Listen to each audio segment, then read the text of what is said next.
Olá, minhas amigas e meus amigos. Durante o julgamento pelo Supremo da suspeição do ex-juiz Sérgio Moro, eu pedi ao nosso amigo, participante aqui do canal do Sassarico, professor de Direito Dimitri Salles, presidente do Conselho de Defesa da Pessoa Humana do Estado de São Paulo, que fizesse um vídeo mais profundo, mais sério, sobre o que aconteceu no julgamento, sobre a atitude de Moro, de como Moro prejudicou o Brasil, uma análise mais profunda. Como ficou um pouco grande, não deu para colocá-lo integralmente. Faço hoje, domingo, onde as pessoas têm mais tempo, de assistir realmente a esse brilhante discurso do Dimitri Salles, aprofundando a análise sobre a situação de Sérgio Moro e do Supremo Tribunal Federal. Acompanhem.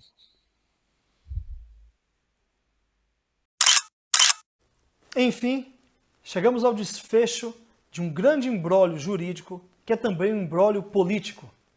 Ainda que o Supremo Tribunal Federal não tenha concluído o julgamento do recurso que questiona a decretação da suspeição do juiz Sérgio Moro nos casos envolvendo o presidente Lula no âmbito da Operação Lava Jato, já se formou uma maioria que nos permite afirmar com uma certa segurança de que sim, Sérgio Moro não tinha competência para julgar Lula.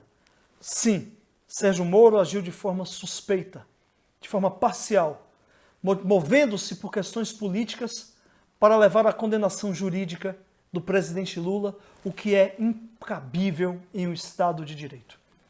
Esse desfecho teve início quando o ministro Luiz Edson Fachin tentou fazer uma manobra no âmbito da segunda turma do Supremo Tribunal Federal e tentou impedir que a segunda turma analisasse e julgasse o pedido de decretação da suspeição do juiz Moro. Tendo sido derrotado, a segunda turma entendeu que o juiz Moro havia agido por motivações políticas. Decretou a suspeição do Moro. Carimbou que o Moro era um juiz parcial. Por um recurso da Procuradoria-Geral da República, o plenário do Supremo, desde a semana passada, se debruça a analisar esse grande problema jurídico, que é também um problema político, e que agora já se identifica, já consegue se ver o desfecho dessa história, que tem repercussões tanto no aspecto político quanto no aspecto jurídico. No aspecto jurídico, Lula pode se dizer um homem inocente. Não há sobre ele nenhum processo, nenhuma condenação que torne real, concreta, as denúncias que foram feitas contra ele. Ainda que algumas pessoas possam dizer, mas ele responde ao processo, isso não garante a ninguém a culpabilidade. No Estado de Direito, uma pessoa só pode ser considerada culpada quando há uma sentença condenatória sobre a qual não cabe mais recurso algum. Não há nenhuma sentença contra Lula. Não há sequer processo contra Lula.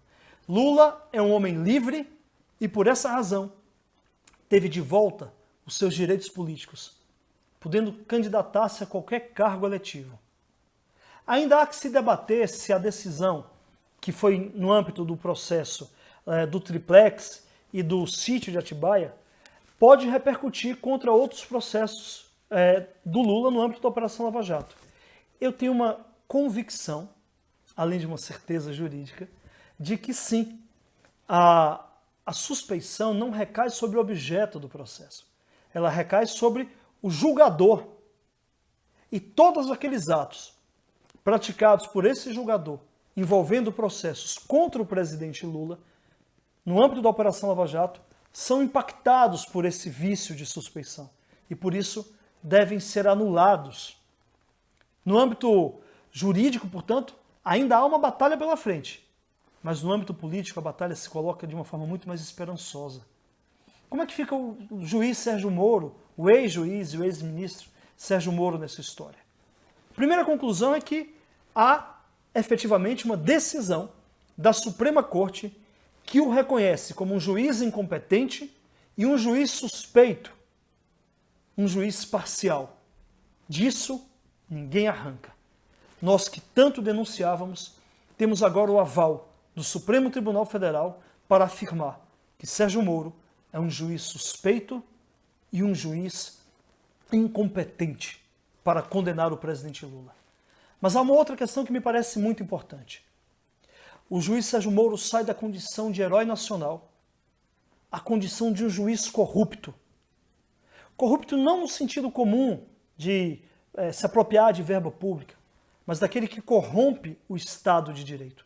Daquele que, utilizando das suas prerrogativas institucionais, viola a legalidade, corrompe a legalidade, corrompe a segurança jurídica, que é o elemento que dá ao Poder Judiciário a condição de continuar intervindo na vida social. O juiz Sérgio Moro e toda a equipe da Operação Lava Jato, os procuradores federais que integram esta operação, cometeram um crime de lesa democracia. Vou dar alguns exemplos de como isso repercutiu na vida jurídica e política do país. Começou-se um debate sobre a possibilidade da prisão de qualquer pessoa após uma condenação em segunda instância. A Constituição é muito clara, é nítida, ao afirmar que alguém só pode ser considerado culpado após sentença transitada e julgada. E a sentença transitada e julgada pode não ser a da segunda instância. E essa pessoa poderia vir a ser presa, tendo limitado o seu direito fundamental mais importante, que é o seu direito de ir e vir, a sua liberdade de ir e vir. E o Brasil se debruçou em campanhas, em brigas intermináveis, em projetos de lei, em projetos de emenda à Constituição, para tentar desvirtuar a própria Constituição. Tudo isso motivado por um interesse político de levar à prisão, a qualquer custo, o presidente Lula, arrancando-lhe os direitos políticos. Esse é apenas um exemplo, mas a Lava Jato foi dilacerando o processo jurídico no Brasil, impondo conduções coercitivas ilegais, chantageando pessoas em troca de delações premiadas que pudessem trazer alguma denúncia, que desse alguma materialidade para condenar Lula ou qualquer petista. Chegamos ao estágio que lesamos a própria democracia brasileira. Porque o legado maior da Lava Jato, e aí eu posso dizer, na verdade, os dois maiores legados, além de corromper o processo, de corromper a segurança jurídica, foi violar o espírito da Constituição de 88. A Constituição Federal de 1988 é uma Constituição democrática, nascida das lutas pela democracia, fortemente impactada pelo espírito democrático. É uma Constituição que elege a dignidade da pessoa humana como direito fundamental, como princípio fundamental. É uma Constituição fortemente impactada por direitos, que compromete o Estado brasileiro no respeito aos direitos humanos no âmbito internacional. Essa Constituição, nesse contexto de disputa político-jurídica que a Lava Jato provocou no Brasil, ela foi absolutamente violada. Violada a ponto de, que a eleição de 2018 permitiu a chegada ao poder de um projeto fascista, que é contrário a esta própria Constituição. Aliás, a própria eleição de 2018, ela foi impactada pelas manobras políticas do Poder Judiciário no âmbito da Operação Lava Jato. Ao tirar o presidente Lula do processo político, retirou do povo brasileiro a prerrogativa de escolher o seu governante de forma livre. De forma livre. A Lava Jato, portanto, impediu que a soberania popular pudesse se expressar plenamente. Ainda que o povo eventualmente pudesse escolher um outro candidato, que não o candidato Lula, mas naquele momento, por intervenções políticas do âmbito do Poder Judiciário, o povo brasileiro teve restringida a prerrogativa de escolher o seu governante. A soberania popular foi limitada. Esses dois legados da Operação Lava Jato fez com que nós criássemos uma cultura de desprezo aos direitos humanos, uma cultura de violência e uma cultura de intolerância. Cultura essa que vai ser repercutida, que vai refletir nos votos de alguns ministros do Supremo, quando abrem mão de uma função típica do Poder Judiciário, que é a função contramajoritária. Ou seja, o Supremo não tem que julgar em favor da maioria, mas em favor da própria Constituição. Ainda que a maioria possa ter uma opinião, ainda que a opinião pública possa dizer algo, os ministros do Supremo não são obrigados a seguir esta opinião pública, que, aliás, não existe no Estado de Direito, no Estado democrático. No Estado democrático existem opiniões públicas. A função contra-majoritária permite que o Supremo vote, ainda que seja contra a vontade geral da população.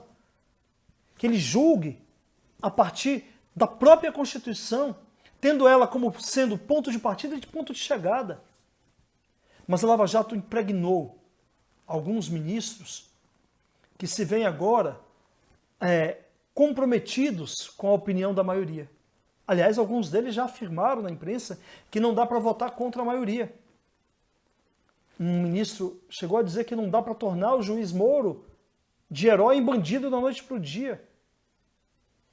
Esse impacto faz, por exemplo, com que o ministro Luiz Roberto Barroso chegasse a afirmar, agora na votação, no julgamento, de que a Lava Jato está sendo combatida por um projeto de vingança para destruir os avanços que ela teve. Que avanços?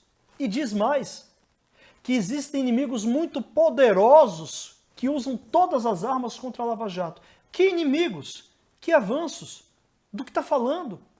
E chegou a dizer que, embora se possa reconhecer alguma falha, a Lava Jato acabou com a corrupção, ou pelo menos com aquele tipo de corrupção tão explícito que se tinha antes. Onde que acabou a corrupção? Do que está falando? Como é que se sustenta racionalmente e juridicamente esses argumentos? Como é que juridicamente se pode refutar argumentos que não têm sustentação lógica? Esses discursos, posturas que vão nessa mesma direção de outros ministros, estão muito ligadas a essa herança nefasta da Lava Jato. A essa herança que faz com que a nossa Constituição, sendo violada, possibilite a chegada de um poder de uma proposta fascista de governo.